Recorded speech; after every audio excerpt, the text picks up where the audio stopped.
Oubliez les bombardements, les images de guerre et d'exode, la Croatie retrouve les faveurs des touristes. Il faut dire que le pays a quelques sérieux atouts. Le soleil, les plages de l'Adriatique, des îles paradisiaques et les vieilles pierres de Dubrovnik.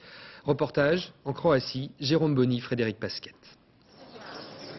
C'est une véritable invasion de touristes dont bénéficie à nouveau cette année la côte adriatique. Dubrovnik devrait en recevoir 1 million, 2 fois plus que l'année dernière. Ils viennent surtout d'Italie, d'Allemagne et de Slovénie. Et on prévoit que cette année, la saison sera encore meilleure et on espère que dans 2-3 ans, on va avoir même plus que de touristes que c'était avant la guerre. Dans l'ensemble de la Croatie, il y avait 8 millions de touristes avant cette guerre, dont les traces à Dubrovnik sont à peine visibles. Bien sûr, l'ascension en téléphérique n'est plus à l'ordre du jour. Son point haut était le poste avancé serbe. Mais depuis, les joies de la plage ont pris le dessus. De ce côté des Balkans, on oublie qu'à 260 km, en Macédoine, la guerre continue.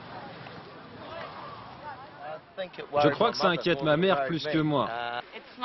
Ce n'est pas du tourisme de masse. Je préfère les petites plages aux grandes, comme celles qu'on trouve en Italie. Question prix, il y en a pour tous les goûts.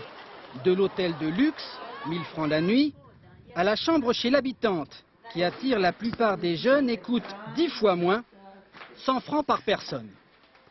Au sud de 7000 km de côte déchiquetée, Dubrovnik est redevenu cette année une escale pour les croisières, mais aussi pour les plaisanciers. C'est la Bretagne il y a 20 ans. La belle marina, le petit port tranquille, les petites criques avec personne. Je crois qu'il y a 1200 îles. Difficile d'imaginer qu'il y a 10 ans, ce secteur était désert et résonnait des coups de canon. L'afflux des touristes aujourd'hui, c'est aussi le signe que la Croatie a définitivement tourné la page de la guerre.